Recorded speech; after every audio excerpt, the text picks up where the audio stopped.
Welcome to another lesson from Karra on healing.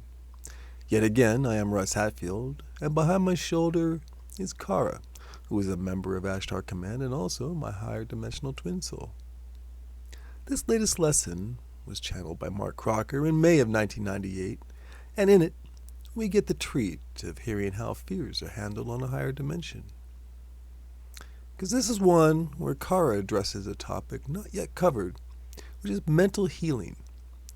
First, she looks at the methods on this planet with a professional eye, and then explains how in some imaginary scenarios, analysts on the base or Sirius would handle the mental issues being experienced.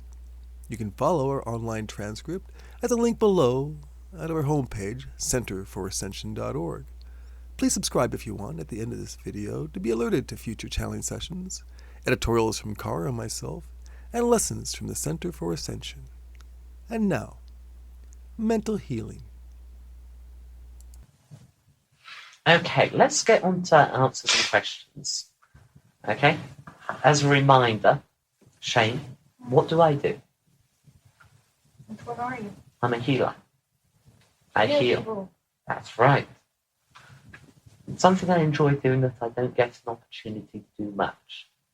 Now, healing. There is physical healing and mental healing and spiritual healing. Let us look at the most common kind of healing, mental healing.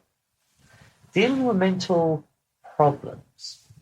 It is popular in pseudo-scientific circles to blame a lot of problems on repressed or hidden memories. This is tosh and bunk. Either it happened or it didn't happen. If looking at the dysfunction, the analyst comes to the conclusion that there was some kind of abuse, whether it was physical or mental, and it is being oppressed.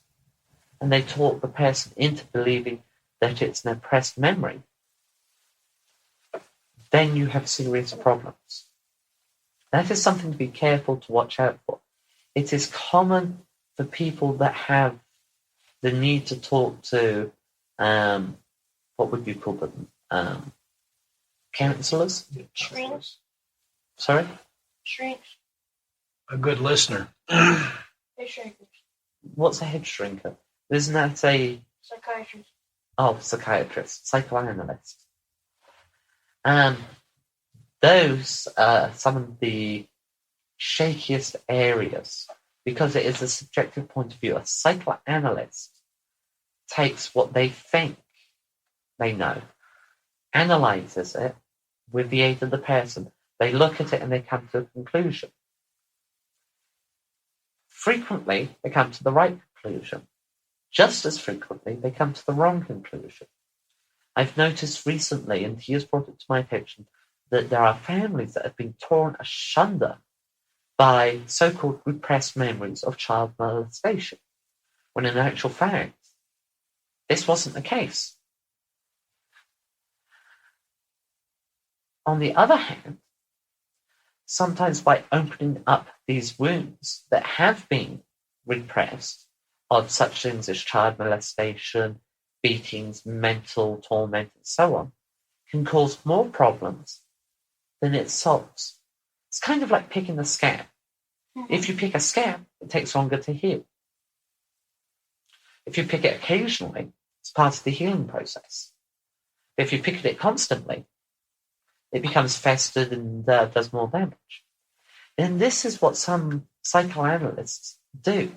They take a possible event and blow it out of all proportion and do more damage in the so-called aid for healing than is actually done. They may heal the person, but they destroy the patient. Well, that's for sure. Very strange. Very strange. Happens a lot. It does, unfortunately, according to Tia. So there are certain ethical questions of healing when you're doing mental healing that need to be addressed. One is if you suspect that there's a hidden problem, a repressed memory, is it appropriate to dig at it and find out if it is a real memory or a misinterpreted memory or a fake memory? Most people, when they're in healing sessions, that are in a counseling healing session, are very open and receptive to suggestions. You can basically turn them into puppets at that point. So it is a very strong ethical question on the healer themselves. Is the healer having a bad day? Does the healer like the person? Does the healer like the person that hates one of the people involved? You have to be very careful when you're picking at these things. And that healers that deal with this kind of thing should be put through a special training course to deal with morals, be able to repress their opinions, their points of view, their thought processes, and look logically at the facts. Not what is maybe, what maybe not, just the facts. So that is a way of dealing as a healer with mental problems, the first step, the ethical questions. Any questions? I can see I've stirred up a hornet's nest. Now, one thing I've got is oftentimes a psychologist is digging up repressed memories due to the fact that the person he is analyzing, She. he or she, has got a problem dealing with society or something that would be caused by some memory that is holding them back from contributing or expressing themselves due to the fact that they've repressed this thing and it's eaten away at them subconsciously and they don't even know about it. Mm-hmm. It makes up the part of their personality and lifestyle. Correct. By bringing it out, they're effectively, changing that personality, changing their lifestyle, good or bad. Mm-hmm. Usually bad because everybody involved is usually hurt by it. But in their eyes, they're helping. They're healing that, what they call an abnormal or aberrant Behavioral pattern. Mm-hmm. Because of the fact that something's been repressed for that long. Sometimes it's best to not bring up repressed, so-called repressed or real repressed memories, because as you pointed out, it does damage. In healing the patient, you destroy the friends, and you cause more problems. Some psychoanalysts do this and will have a whole string of patients that are all related, one after another. Yeah. My wife found out that she was molested by her father. She's taking that out on me. She hates all men. What do I do? And goes to the same psychiatrist or psychoanalyst that was the person that brought up the memory. Okay, I got a question, if you don't mind. These Yes, I do mind. Oh. Okay, these patients Mm-hmm.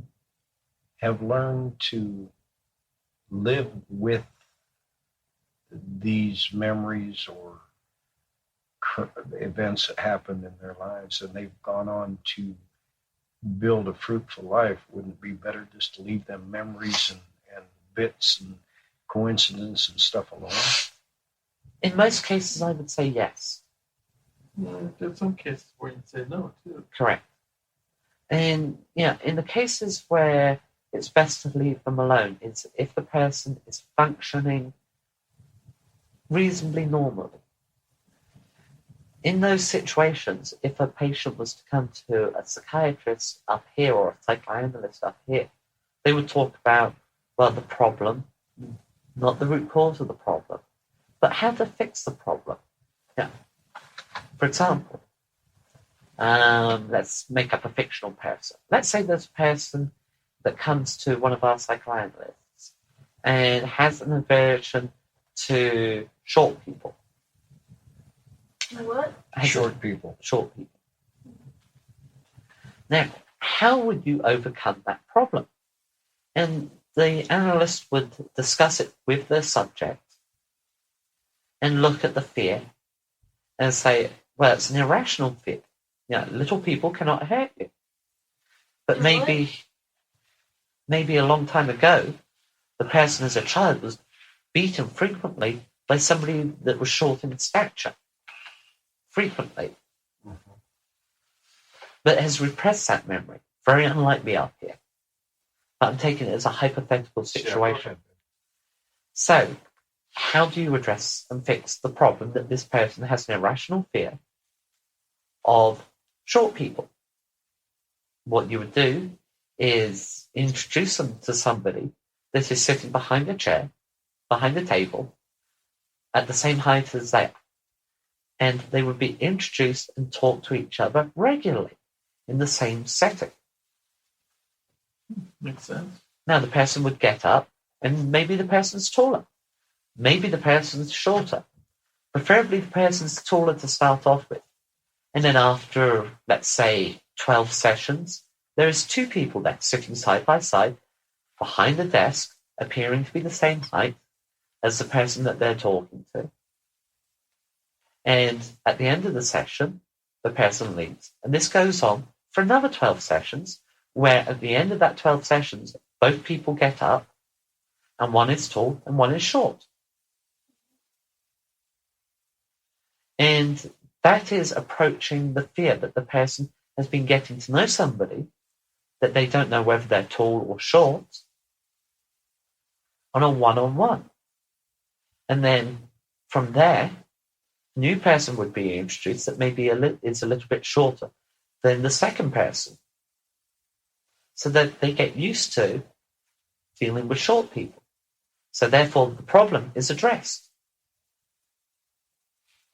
Now, it doesn't always work. For example, let's take a subject that has an irrational fear, but an irrational fear that is grounded in fact and in certain environments is a healthy fear. Arachnophobia. Some spiders serve a very useful function. In fact, all spiders do. However, some spiders carry a deadly toxin. And having a fear of those spiders, because spiders are unpredictable, is healthy. How would you cure somebody of that fear? Expose them to spiders?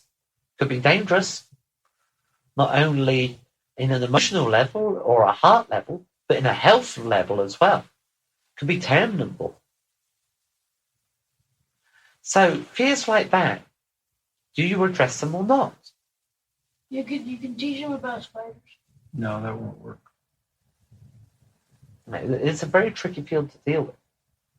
I think the best way to go with that, Darlin, would be to educate a person to what is and what isn't a deadly spider.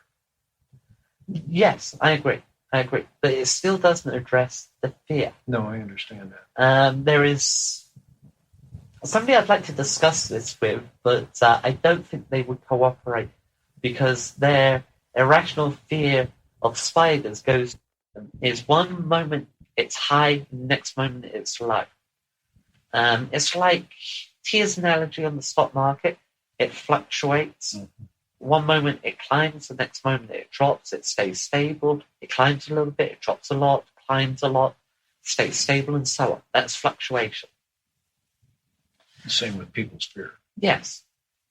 And I would really like to talk to the subject, but I know for a fact that the subject would not cooperate because of the fear of spiders. Mm-hmm.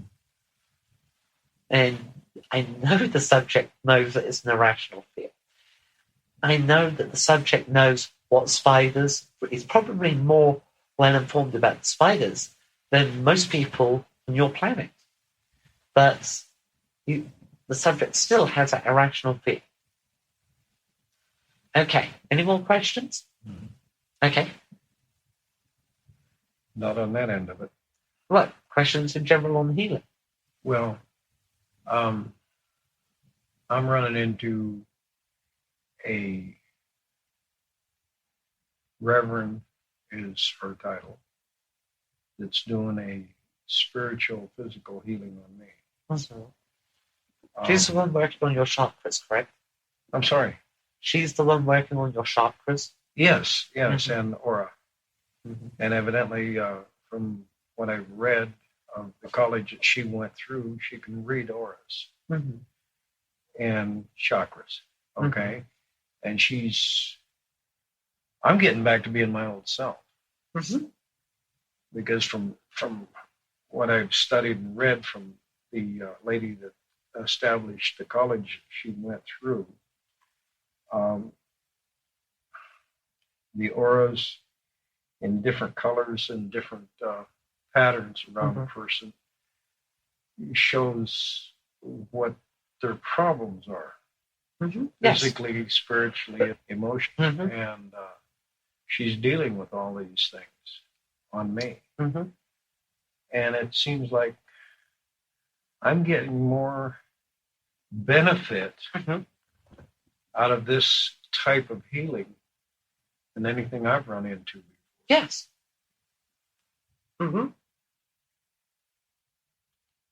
I'm just wondering. I feel good about it. I'm just wondering if I'm doing the right thing. I think I am. Well, if you're feeling good, Yes. but there's your answer. Yeah, but sometimes you wonder. Wondering is good. If maybe it's just a hype. You know what I'm saying? Yeah. Well, if it's working and making you feel better. Yeah, it really is. I feel better about myself, which I was pretty down on me for a long time. But you have some very good friends. Yes, I do. Excellent. Okay, next question. Yeah, when you're dealing with the psychoanalyst and the patient role, how closely should you be following up on the karmic end of that? For example, if you're bringing up these repressed memories or something, you're going to be creating karma that's going to affect you, them, people that did it, where otherwise you had left this alone, and it wouldn't have happened at all. Well, it's something that you need to approach very carefully, as I said. It's heading to a goal, an objective. If you do bring up repressed memories, and you've got to remember that a person is very susceptible to suggestion at that point. That you could bring up a memory of your own by accident and without meaning to implant it onto them, and they think it's a repressed memory. So you have to be very, very careful when you're doing that.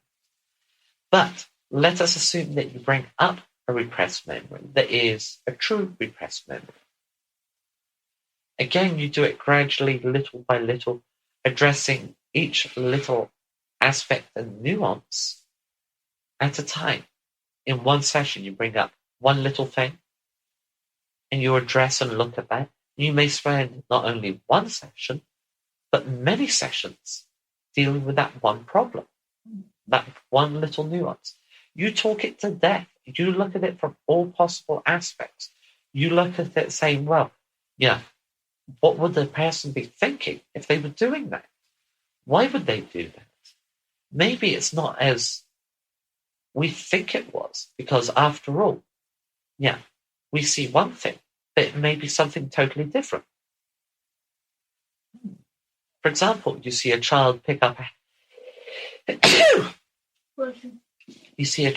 a handful of dirt and throw it at another child. Well, what caused the child to do that? Experimentation or something else. Could be many different things. Could be the fact that the child asked, throw dirt at me. It could be the fact that the child saw something in the dirt and went to grab it, and the person goes, hey, throw that here. Many, many different possibilities. So, you've got to look at a situation from all possible angles. And by looking at them, you talk them to death. You talk them out of existence. What was the person thinking? Why were they thinking that? Well, what else could they have been thinking? You see? Mm-hmm. Okay. Next question. That's the theory of Dianetics. It's an old theory up here. Old and ancient. That's the theory of Dianetics. Mm-hmm. It's catching on down here, I guess. Yeah, Dianetics has for several years. I just think that they're approaching it the wrong way. Well, another way of wording it is that it's their interpretations. The person that is analysing it is interpreting it in their limited experience. That's it exactly, and I believe that's wrong. Oh, it is very wrong. Very wrong. I could have any one of you down on the couch and I could implant a thought into your head and you would think that it was your own thought. Mm-hmm. And I can do that without thinking, being totally distracted. Our analysts up here are trained with the ability to block out their emotions. Mm-hmm. They're a very, very odd bunch up here because they seem very unemotional. That's how they seem, yeah. Yes, but in actual fact, they're very emotional people. But they have to block it all. Yes, they're very empathic. They feel everybody's emotions, but yet they have to block them out. You're quite correct. Okay, last questions. No more for me. Of course, I've got one. When you're working, like say for Isaiah, when I'm working with my counseling with the past life regressions, I'm not putting anything out to them as far as anything that I might add on to their experience. I'm really letting their guides take them through, and all I'm doing is providing the impetus to get there. But even so, their own memories might be coming into that play, even if they're not, like deep down memories that are coming out and making themselves known. For example, Mr. who had the, I think it was him, who had the werewolf fixation. Yeah, that's the one. No, I'm going to have a tough time, unless he's from just another planet, believing that he was a full-on werewolf, and, going around and scarfing on people and living with all these other werewolves. Now, it sounds like something coming out of Dungeons and Dragons or something like that, one of those role-playing games, and it's forcing itself upon his consciousness. Mm-hmm. But he says it is real. He leaves the session going away thinking he was a werewolf. To him, it was real. I agree, but is that a moral-wise for me? For you, it was not real. For him, it was real. It was his experience as a werewolf. Whether or not it was a past life or not is besides the point. The fact is that it was real. It is unlikely that it would be on your planet if it was on a planet. It is his subconscious interacting in a way that it comes and dominates the regression process. In doing so, what happens is that his creativity side comes out and goes, oh, party time. Let's have fun. Okay, let's play Dungeons and Dragons. You see? Right. And in that happening, it becomes very real for the subject. It really did happen for him. Oh, yeah. But it happened for the first time in the past life regression. That was a past life for him because it was a past life regression. And behavioral patterns, are involved in that. The lifestyle, the hierarchy, the mindset are all part of Not very detailed. of the lucidness of the regression. And that in itself is a key point to looking at somebody's life. For him, it was real. It happened. It really did happen. You see?